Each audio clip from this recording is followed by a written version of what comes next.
There is a man in the Norse sagas who should not exist, not because his story is impossible, because his story is too large. His name was Gudleif Gudlaugsson. He was an Icelandic merchant, an ordinary man by the standards of the Viking age. Not a king, not a famous warrior, not a legendary explorer, a trader, who sometime in the early 11th century was caught in a storm while sailing from Dublin to Iceland. The storm pushed his ship west, then southwest, for weeks, until he reached a coast he did not recognize, a coast he had never seen, a coast that, as far as the historical record shows, no Norse sailor had documented reaching before. He landed. He was captured by the people already living there.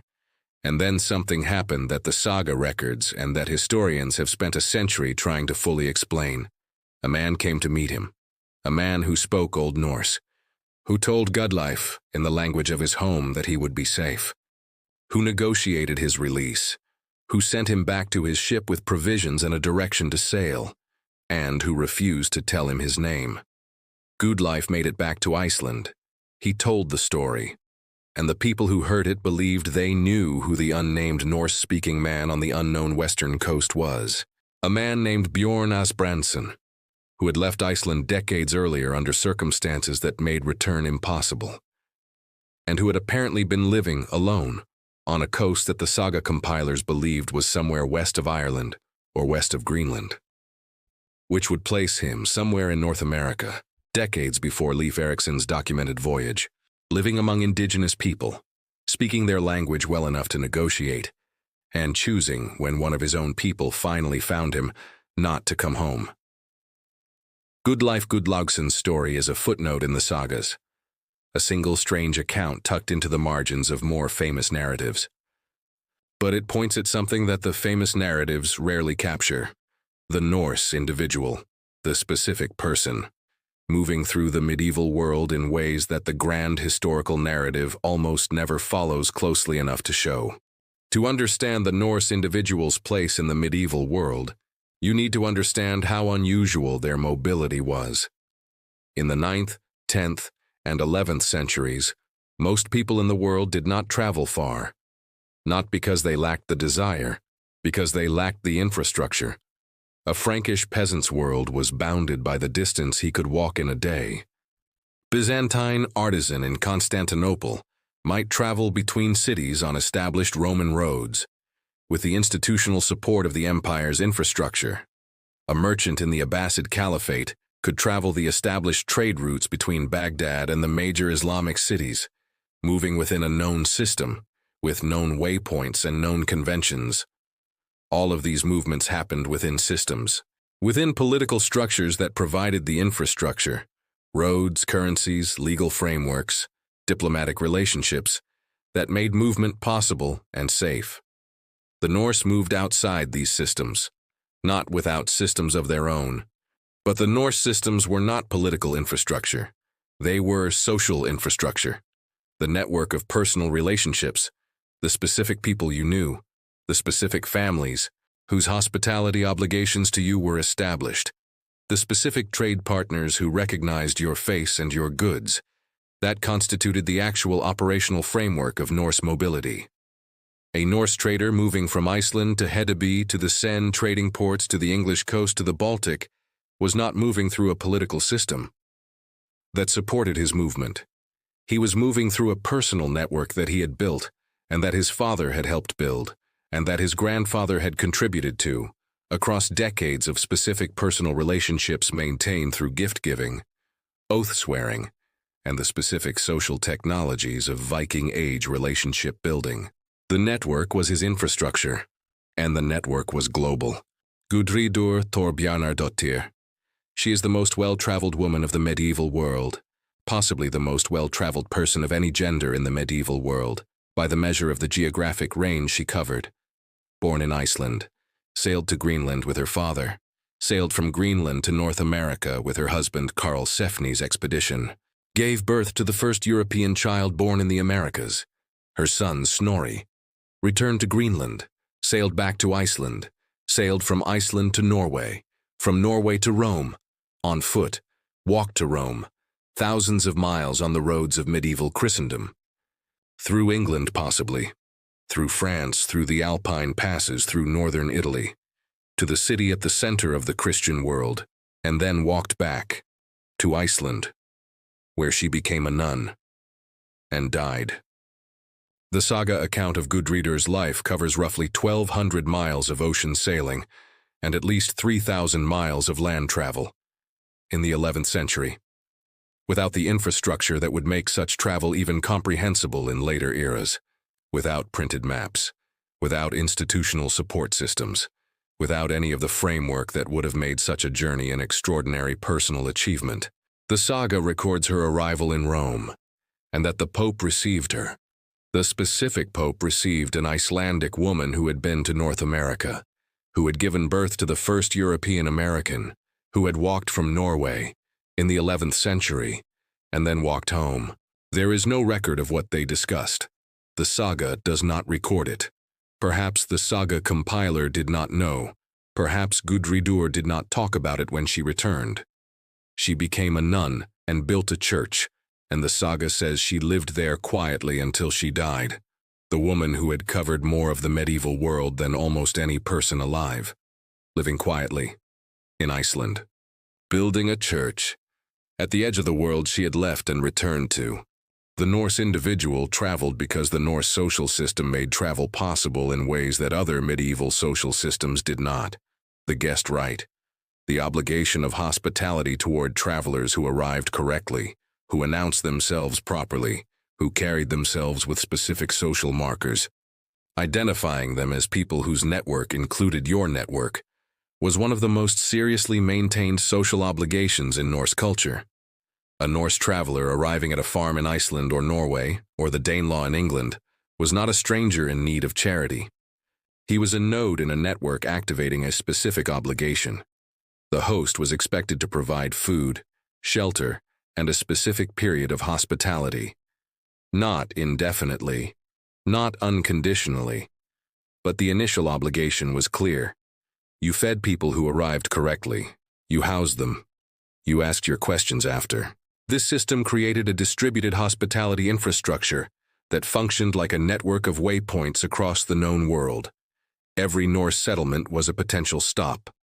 The individual Norse traveler was not moving through an empty world depending on the charity of strangers. He was moving through a social network, the gift economy that ran parallel to the silver economy. When Gudridur walked to Rome, she was not traveling alone in the modern sense. She carried letters, introductions, the specific social credentials that allowed her to activate hospitality obligations from the Norse communities along her route. And she reciprocated. The specific goods she carried, the amber, the furs, the walrus ivory, were gifts that activated and built relationships. The mercenary model. The individual Norse warrior moving through the medieval world as a mercenary was following a different but related logic. The Varangian Guard in Constantinople was the most famous example. But Norse mercenaries served in Irish kingdoms, England, and Frankish noble households.